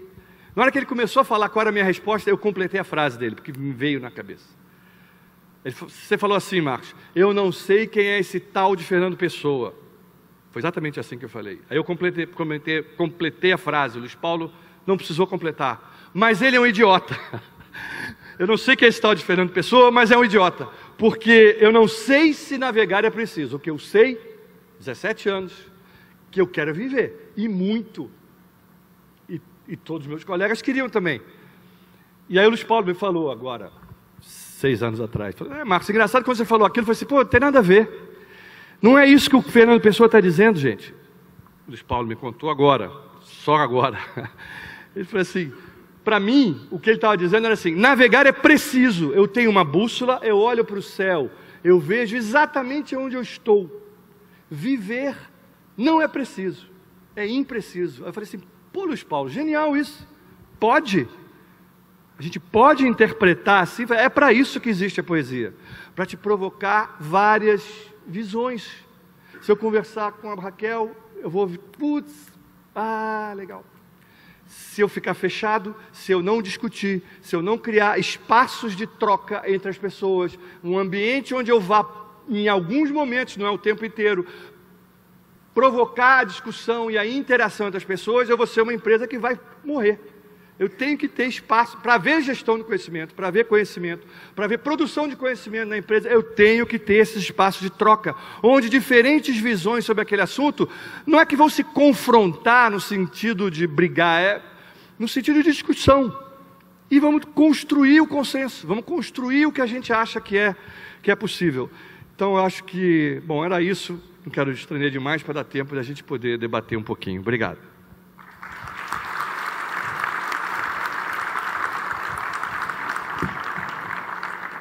Bom, depois de uma palestra dessa, eu não sei nem se a gente vai ter pergunta, estou esperando. Eu fiz uma aqui, mas eu acho que ele já respondeu, com esse papo todo aí, com essas histórias gostosas. Eu fiz uma pergunta que tem ocupado muito a minha cabeça nos últimos tempos, porque eu não sei se todo mundo sabe, mas eu e minha equipe estamos cuidando do PIDV, da transmissão de conhecimento de quem está no PIDV. E eu fico pensando que a gente está perdendo, né, pérolas, assim, a gente está perdendo preciosidades, pessoas que têm muito conhecimento acumulado sobre o negócio da Petrobras, pessoas que são gestores, profissionais técnicos que conhecem a fundo a Petrobras, o negócio da empresa, e ao mesmo tempo, ontem a gente pôde ver aquele gráfico que o Antônio Sérgio trouxe, mostrando que a gente tem uma força um conjunto de empregados muito jovem, né, principalmente na nossa área, e é um conhecimento que você não desenvolve, você não adquire rapidamente, né? E aí, qual é a lição de tudo isso aí que você falou? Qual é a lição que a gente pode extrair, né, desse momento que a gente está vivendo? Eu já acompanhei assim, de bem perto um processo muito parecido em Furnas, que também é uma empresa pública e que também tem esse mesmo problema que toda empresa pública no Brasil tem, que é esse vale, né, da década de 90, onde não foi contratado ninguém. Política de privatização, etc, etc, enfim. E ninguém foi contratado. Então, durante 10 anos, esse gap aí existe em todas as empresas. O que eu constato é o seguinte, que eu acho que não funciona. Vou primeiro dizer o que eu acho que não funciona e depois o que eu acho que eu faria. Tanto a médio e longo prazo quanto a curto prazo, que esse é o problema. Porque médio e longo prazo vai haver um consenso. É óbvio que o que tinha que ser feito é que a empresa tinha que fazer da gestão do conhecimento uma rotina. Assim, as pessoas registram, documentam o que fazem, o que aprendem naturalmente. Isso devia ser parte do dia a dia. Não é assim, não foi assim, o cara guardava no papel, no computador dele, na cabeça dele, e agora que ele está se aposentando, a gente quer que ele... Não funciona. Em nenhum lugar funcionou. E em Furnas menos ainda, porque eles deram um sinal antes que era o quê? O que acontece? Você demite o cara, demite ou ele sai, né? Se aposenta. Mas só que o que ele fazia é um negócio essencial para a empresa. Aí o que você faz? Contrata o cara de novo. Claro, é aposentado, mas eu vou lá e contrato o cara. No princípio, você resolve o problema específico de resolver a falta de conhecimento que a empresa passou a ter a partir do momento que demitiu aquele cara. Só que você está dando um recado para os outros. O recado que você está dando para os outros é o seguinte, olha, não compartilha nada enquanto você está aí na empresa, porque depois que você se aposentar, eu vou te recontratar. Então você vai ganhar a aposentadoria e mais. Então eu estou dando um recado, dizendo, não compartilhe agora, porque eu te contrato depois. Não funciona. Você tá dando, vai ter sempre aquele cara que vai fazer tudo certinho, que vai compartilhar, que não, sempre vai ter, mas enquanto norma, enquanto procedimento, eu acho equivocado isso. Você contratar o cara depois significa você tá dando um recado para quem está lá ainda. Então assim, o que você tem que fazer a médio e longo prazo é criar processos onde a gestão do conhecimento se transforme numa rotina e quando o cara se aposenta ele sai naturalmente, porque já está tudo ali. Só que até chegar lá, tem que desenvolver os novos e nós vamos perder um monte de gente. Então, nós temos que ter um plano de contingência identificando claramente quais são os conhecimentos críticos, né? Aí eu acho que é críticos, que eu vou perder, que eu posso perder, e ter uma estratégia em relação a isso. Tentar segurar o cara mais um tempo, fazer um shadow, né? Fazer alguém acompanhar ele, ou ele acompanhar o trabalho de alguém que vai substituí-lo, mas eu acho que a empresa, sobretudo, tem que se preparar para perder. Ela vai perder. Ela tem que ver como que ela convive com essa perda. A gente na vida tem isso, tem coisas que são inevitáveis. Eu acho que a gente tem que tentar minimizar ao máximo essa perda, mas eu acho que é ilusão vocês acharem que vão conseguir transferir conhecimento desse jeito. Não vai. O sujeito não tem nada que o obrigue. A minha avó, vamos dizer assim, se eu tenho que convencer minha avó a transferir toda a expertise dela de fazer quindim para minha mãe. E se você não transferiu todo o seu conhecimento para a dona Gilda, eu vou te demitir, eu vou te multar, eu não vou te permitir ser... Como é que eu vou comprovar que ela... Aí ela diz, não, mas eu estou aqui, ó, eu dei a receita toda para ela. Está toda aqui, a receita do quindim está aqui, eu já botei tudo aqui, ó. Eu passei todo o meu conhecimento, está aqui. Como é que você vai comprovar que a minha avó não transferiu todo o conhecimento dela? E o que é pior, você pode ter certeza que não vai, porque quando você obriga, porque se alguém encosta uma arma na cabeça da minha avó e diz assim, faz quindim, ela vai fazer o quindim básico. O que eu tenho que criar um ambiente... Quando é que a minha avó vai fazer um quindim fora de série? Quando ela trabalhar num ambiente onde ela se sinta absolutamente estimulada a dar de tudo dela para fazer um bom quindim. E isso não é com uma arma na cabeça que as pessoas fazem. O Bernardinho, por exemplo, que eu acho que é um puta gestor do conhecimento, ele faz isso com os atletas dele. O time de vôlei do Brasil é um fenômeno, gente. O resultado do vôlei brasileiro é absolutamente espantoso. O futebol é ridículo. Não é pelo 7-1, não. Porque o vôlei vai de 20 últimos campeonatos do mundo, o vôlei foi à final em 15. E ganhou 10. Quer dizer, não tem outro país no mundo com desempenho como no vôlei brasileiro. E os caras entram a fundo, todos os jogadores. Não é só porque o Bernardinho dá esporro e grita. É porque faz as pessoas, de N maneiras, darem tudo de si. Quererem ganhar. Eu vi uma vez uma entrevista do Giba. O cara falou, pô, Giba, você não fica chateado com esses treinos todos? Eu falei, eu fico. Mas sabe o que acontece? Quando a gente vai para aquela final, está lá 23-23, nós vamos decidir quem vai ser o campeão, é o último set. Eu fico pensando assim, caraca, eu passei 20 fins de semana longe da minha filha, 20 fins de semana longe da minha mulher, e agora esses desgraçados ainda vão ganhar o título da gente? Ah, não vão não. Agora eu vou e vai com tudo. Então, tem 1000 maneiras de você fazer a pessoa se envolver, mas eu acho que a obrigação é a pior delas. Legal. O Leandro Sampaio, ele está perguntando o seguinte: os donos do conhecimento técnico implícito veem com bons olhos as redes colaborativas e o mundo do conhecimento livre? Acho que as pessoas têm medo do conhecimento livre, mas elas têm que entender o seguinte: antigamente, o dono da informação, a informação era e ainda é poder. O problema é que a informação antigamente estava escondida em algum lugar e hoje digitalizou, acabou. Caiu na rede, dançou. Então, se você basear o teu valor numa informação explícita, você está mal. O meu conselho é que você procure encontrar outro talento e outro valor para o teu trabalho, porque não é esse não se sustenta no longo prazo. Então, assim, e aí as pessoas vão entender que quanto mais informação livre, melhor. As pessoas sempre me pedem minhas transparências. Aí eu mando tudo PPT. O cara fala, você não vai botar em PDF? Eu falei, para quê? Deixa o cara copiar, gente. Qual o problema? Mas ele vai fazer a palestra igual a sua? Eu duvido. Não é porque eu seja melhor ou pior do que ele, é porque eu tenho uma história diferente da dele. A dele vai ser muito melhor que a minha. Não interessa. Para essa geração agora, gente, essa coisa do direito autoral é secundário. Não faz a menor diferença. Outro dia eu postei no Facebook uma frase, lá falei assim, essa frase é do Fernando Pessoa. Eu acho que a gente tem que ter rigor. Veja bem, eu não estou menosprezando isso não, acho que a gente tem que ter cuidado. Mas assim, se não for o Fernando Pessoa e for outra pessoa, eu vou mudar a minha opinião sobre a frase, ela deixa de ser legal porque foi o Zé das Couves que falou? Eu só estou botando lá porque é o Fernando Pessoa, ou o Jabor, ou sei lá quem?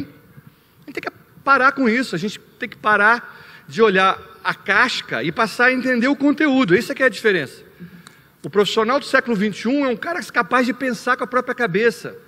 Ele não vai votar em alguém porque alguém falou. Ele não vai citar o negócio porque aquela citação é de um cara. Não. É claro que o contexto importa e quem falou importa também. Mas o conteúdo importa muito mais do que isso. Então, acho que a gente não tem que ter medo da informação livre, não. Se você tem medo, é porque você está inseguro sobre a sua qualidade enquanto profissional. Tem uma outra pergunta aqui do José Sérgio, que ele não colocou o e-mail, mas ele diz o seguinte: como você vê na conjuntura atual a geração neném e como administrar essa geração? O neném, para quem não sabe, é a informação que são jovens, tipicamente a partir dos 13, que não estão nem estudando, nem procurando emprego, nem trabalhando. Nem. Eu acho que a gente tem que entender, né? O inferno não são os outros. E muito menos um garoto de 15 anos pode ser o culpado pelo que está acontecendo. Assim. É uma injustiça, no mínimo. É uma transferência de responsabilidade que eu acho que a gente não deveria ter. Então, eu acho que a gente tem que repensar a escola definitivamente. A escola hoje, e sobretudo nesse nível básico, o garoto ainda não tem muita autonomia, mas a partir do momento que ele começa a ter alguma autonomia, a mãe já não controla se ele foi à escola, se ele não foi à escola. A escola tem que ser mais atrativa para o jovem. Eu ia para a escola, certamente não era para estudar física nem matemática, era para encontrar com meus amigos. Então, acho que a escola, ela como um local de repasse da informação, acabou para mim. Ainda é isso, mas acabou. Quer dizer, pedir para o cara ir para lá para ficar copiando o que o professor escreve no quadro negro não faz o menor sentido. Você tem que dar para o cara ler, chamar o cara para a escola para ele vir, interagir com os outros, discutir, o professor... Pesquisem sobre a Revolução Francesa e venham me falar quem foi Danton na próxima aula. Deixa o cara falar quem foi Danton. Ele vai trazer as referências dele, muitas delas vão estar erradas, vão ser falsas. O professor vai ter que dizer, olha, onde é que você consultou isso? Cuidado, nem tudo que está na internet é verdade. As pessoas têm que aprender a viver, a ter esse espírito crítico, né? Sobre a informação que elas recebem. Então, acho que a escola, o nem, assim, é a gente mudar a escola, ser uma escola mais voltada para a sociedade. E dar opção de trabalho, né, para esses garotos, que eu também acho que, não é essa idade, mas tem que ser escola integral, o cara ficar o dia inteiro. Isso não é novidade nenhuma, o Darcy Ribeiro falou isso há 30 anos atrás. E muita gente criticou e critica ele até hoje, que é uma barbaridade, do meu ponto de vista. O garoto tem que entrar lá às 8 horas da manhã e chegar às 6 horas da casa, de banho tomado, dever feito, esporte feito. É exatamente isso que em qualquer lugar do mundo civilizado acontece. E no Brasil ainda não chegamos lá. Eu acho que a gente tinha que reformar a escola e não ficar culpando, né? Se a gente tivesse esse investimento, não teria trombadinha, não teria essa quantidade de garoto com problema com a justiça que a gente tem hoje. Essa é a pergunta do Marcelo Santos. Ele pergunta, Marcelo Santos da Fonseca, ele pergunta como tornar a escola de hoje mais atrativa para as novas gerações. Você já está respondendo. Eu acho que tem que ter coisa de laboratório, né? Tem que ter um monte de coisas onde as pessoas pratiquem mais do que elas decorem coisas, naquele momento ali, pelo menos. E aí o Roberto Werlang, ele pergunta, ele pede que você desenvolvesse um pouco mais sobre a importância de registrar e contar histórias, a forma mais antiga, universal e eficaz de compartilhar conhecimento. Eu estou convencido que história é uma coisa que funciona mais do que... a explicitação, né? Uma vez eu vi uma palestra de um sujeito muito interessante falando que os ocidentais, nós, temos mania de definir coisas, né? Então, o que é Big Data? Aí, Big Data é lidar com... Aí você bota lá a definição. Aí você esqueceu, se decora essa definição para poder responder. Você perguntar para um oriental o que é Big Data, lembra daqueles filmes de Kung Fu? O mestre fala assim, mestre, o que é Big Data? Aí o Kung Fu fala assim, gafanhoto, uma vez eu estava no... E conta uma história. Ele conta uma história porque a história permite ao gafanhoto, o garoto, interpretar aquela história. Big Data tem a ver com isso aí. Não é aquela coisa precisa. Navegar é preciso. Viver não é preciso. As coisas não são precisas. Eu consigo dizer mais ou menos... O que é gestão do conhecimento? Gestão do conhecimento é uma disciplina que procura integrar de maneira não sei o quê. O cara da Embraer vem aqui e isso é gestão do conhecimento. Isso que vocês estão fazendo lá na comunidade de prática lá da Odebrecht, comunidade de conhecimento, isso é gestão do conhecimento. Storytelling, gestão do conhecimento. Então, acho que é uma ferramenta poderosa. Resolve tudo? Claro que não. Eu tenho que ter banco de dados, eu tenho que ter informação explicitada, eu tenho que ter um monte de coisa. Mas storytelling, certamente, é uma ferramenta muito poderosa.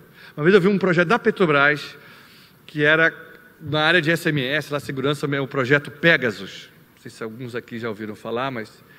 era quando vocês decidiram que não ia se tornar uma empresa de referência nessa área de segurança, respeito ao meio ambiente, né, saúde, etc. A gente queria entender como a plataforma P, não sei das quantas, afundou. E tinha algumas pessoas chaves ali para explicar isso e foi num papo, foi numa conversa que muita coisa que não se sabia sobre aquele episódio saiu, né? Não é porque as pessoas estavam escondendo, não é nada disso, não é má fé, não é nada. É porque na hora que você conta uma história e você... Que nem o meu amigo, Luiz Paulo. Na hora que ele começou a contar a história, eu falei, é mesmo. E aí, continuei com a história. Ainda mais numa certa idade, Eu costumo brincar com meus amigos isso, a gente, para se lembrar do que foi o nosso colégio, bota 10 caras junto, porque, e aí aconteceu, cara, não me lembrava disso. Então, coletivamente, a gente consegue se lembrar das coisas, né? E contar a história. E aprende com os erros também. Aprende com os erros. O Wilton Majerovics, espero que esteja falando corretamente, ele pergunta qual a sua opinião sobre a criação de uma ferramenta tipo Wikipedia corporativo para compartilhamento de conhecimento em uma empresa do porte da Petrobras. Hoje existem sistemas pouco consultados, pois são segmentados e de difícil acesso e consulta. Tive um projeto no MBA que a Raquel conhece, aquele cara que morreu no acidente, Milton, de avião, de Macaé. Que era um projeto exatamente de lições aprendidas. E aí uma das coisas que ficou claro é que é legal você registrar as coisas, mas que raramente a pessoa vai acessar aquilo na hora de uma dúvida.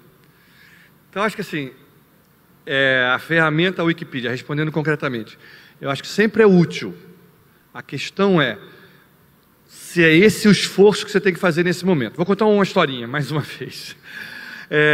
A gente tinha uma turma do MBA lá em Mato Grosso do Sul, e a menina chegou para mim desesperada, falou assim, professor, eu queria fazer ela filha do dono de uma oficina mecânica lá do Mato Grosso.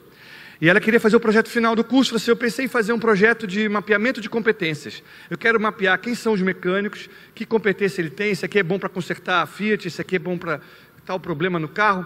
Falei, pô, legal, isso é um bom projeto. Aí eu perguntei assim, mas que tal mas vocês têm uma página na internet, um portal? Eu falei, não temos, então, que tal um portal? Eu falei, portal é legal também, vamos divulgar o nosso trabalho, o cliente pode agendar, marcar o horário para fazer aqui, trazer o carro para revisão. Aí eu falei, pois e lições aprendidas? Você tem isso? Você já registrou? O que dá certo na hora de consertar tal problema em tal carro? O que eu faço? Não, lições aprendidas também é muito interessante. Eu falei, e inteligência competitiva? Você monitorar o concorrente, saber o que seus concorrentes estão fazendo, o que as outras oficinas mecânicas... Eu falei, professor, só está me confundindo. Afinal, eu tenho que fazer um projeto de inteligência competitiva, lições aprendidas, Wikipedia ou portal do conhecimento. Eu falei, não sei. Qual é o seu problema? Ela disse, não temos problema. Eu falei, então você tem 2. O primeiro é achar que não tem problema. E o segundo... E aí começamos. Qual o seu negócio? E aí a gente identificou qual era o negócio e que tinha... E quem são os seus clientes? 3 tipos de clientes, 2 tipos de clientes. As seguradoras e cliente pessoa física. As seguradoras eram pouco expressivas, mas dos 5 anos para cá, elas representam hoje 90% do nosso faturamento. E as pessoas físicas, que eram 90% do nosso faturamento há 5 anos atrás, hoje são 10% do faturamento. Meu pai está querendo acabar com o atendimento à pessoa física para só atender a seguradora.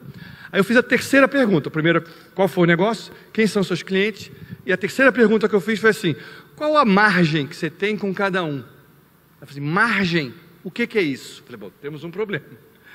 Você não sabe o que é margem, mas... lucro, expliquei. Então, o seu dever na semana seguinte, você vai me dizer qual a margem que você tem com cada um. A menina chegou pálida, branca, uma semana depois. Ela falou, você não sabe o que eu descobri.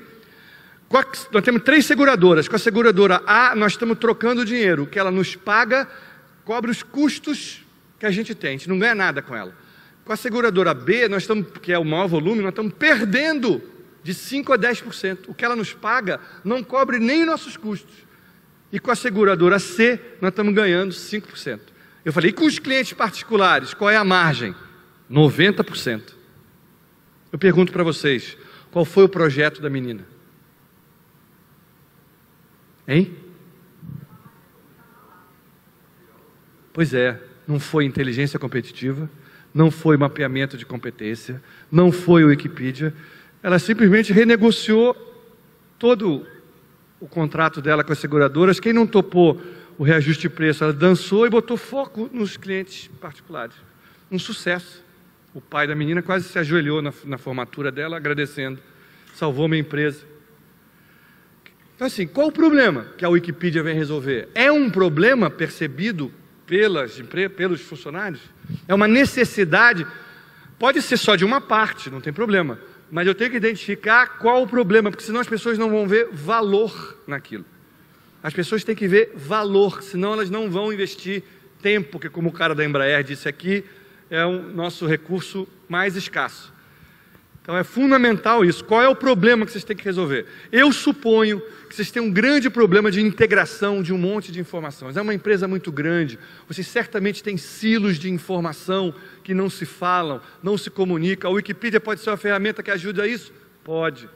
Mas vocês têm que identificar claramente qual é o problema. E para quem?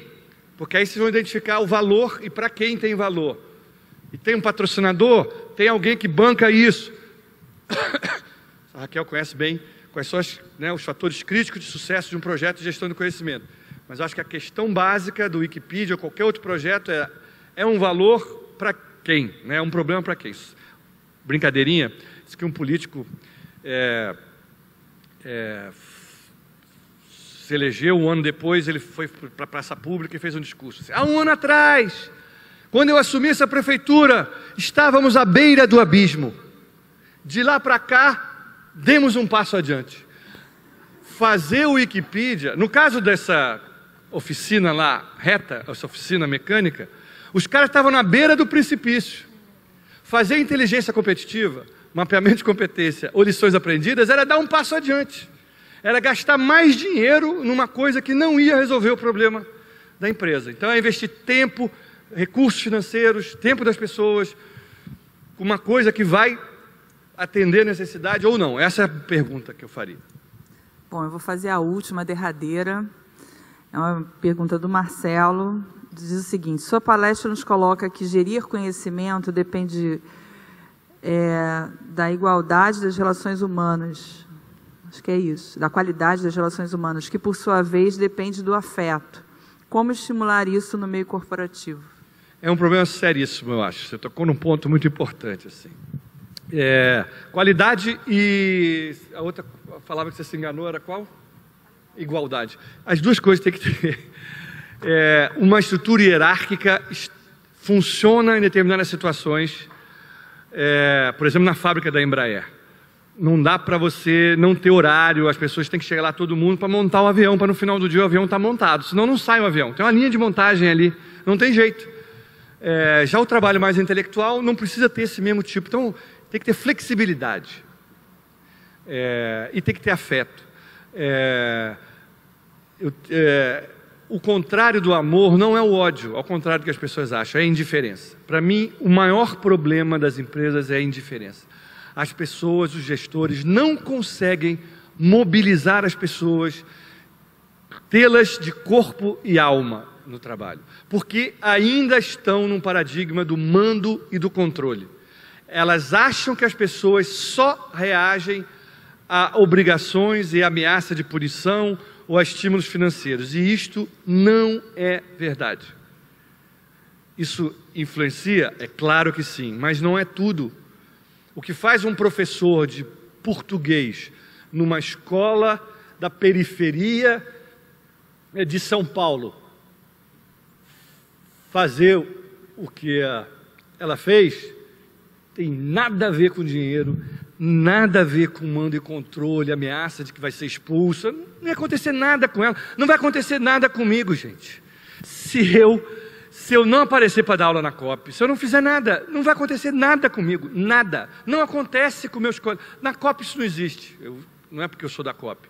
Mas se você for lá, tem 250 e tantos doutores que estão lá todos os dias. Agora, vai no IFIX, Instituto de Filosofia e Ciências Sociais. Vai em algumas faculdades, na arquitetura, belas artes. Não vai ter professor lá, não. O cara aparece uma vez por semana.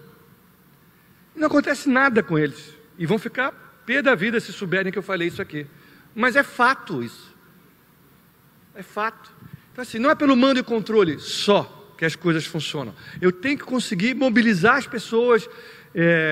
Elas têm que, e para isso elas vão ter que perceber que estão ganhando alguma coisa, estão ganhando reconhecimento, estão ganhando eventualmente mais dinheiro, estão ganhando oportunidade de viajar, de se desenvolver profissionalmente. Cada um vai ser de um jeito. Não dá para gerenciar 80 mil pessoas e achar que com um indicador eu consigo avaliar todo mundo. Isso também está errado.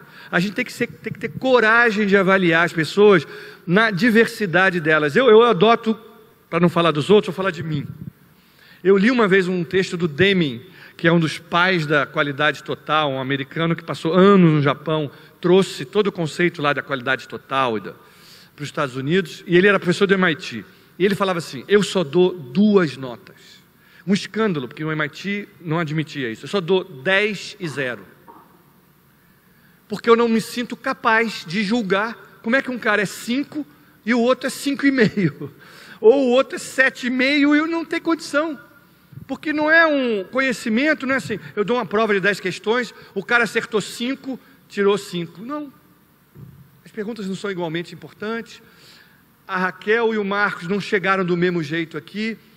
A Raquel teve que se esforçar muito menos que o Marcos para acertar as mesmas questões que ele. Então o Marcos merece uma nota maior, porque na realidade ele se esforçou muito mais e eu não tenho condição de avaliar isso. Se eu não tenho condição de avaliar isso, eu só dou 0 e 10. 0 porque também não é justo. Que o cara que esteve presente, participou das aulas, fez os trabalhos, eu vou dar a mesma, e no outro nem apareceu aqui, vou dar 10 para ele, não.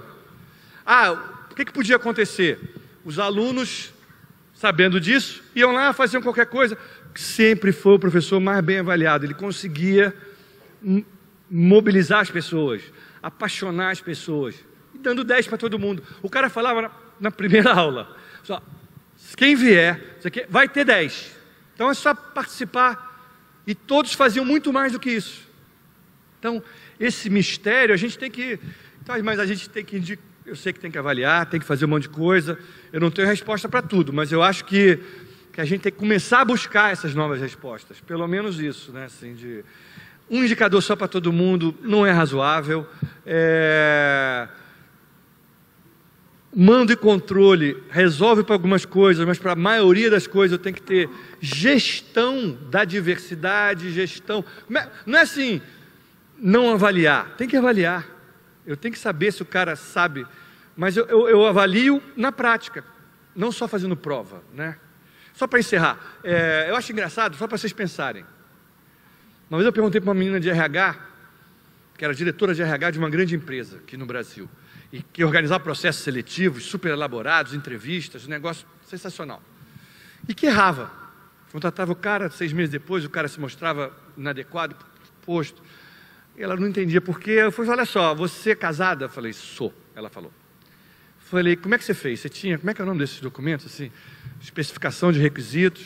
Você elaborou isso, especificação de requisitos, o cara não pode fumar, tem que torcer para o Fluminense, tem que ter não sei que idade, louro, moreno, olho azul, tem que tratar bem o porteiro, tem que tratar bem o garçom, tem que isso, tem que aquilo, dizer muito obrigado, bom dia. Você tem lá a sua especificação de requisito. Aí você conhece o sujeito e fala assim, beleza, ticou, é esse. É assim que alguém escolhe a pessoa com quem você vai viver? Não é assim.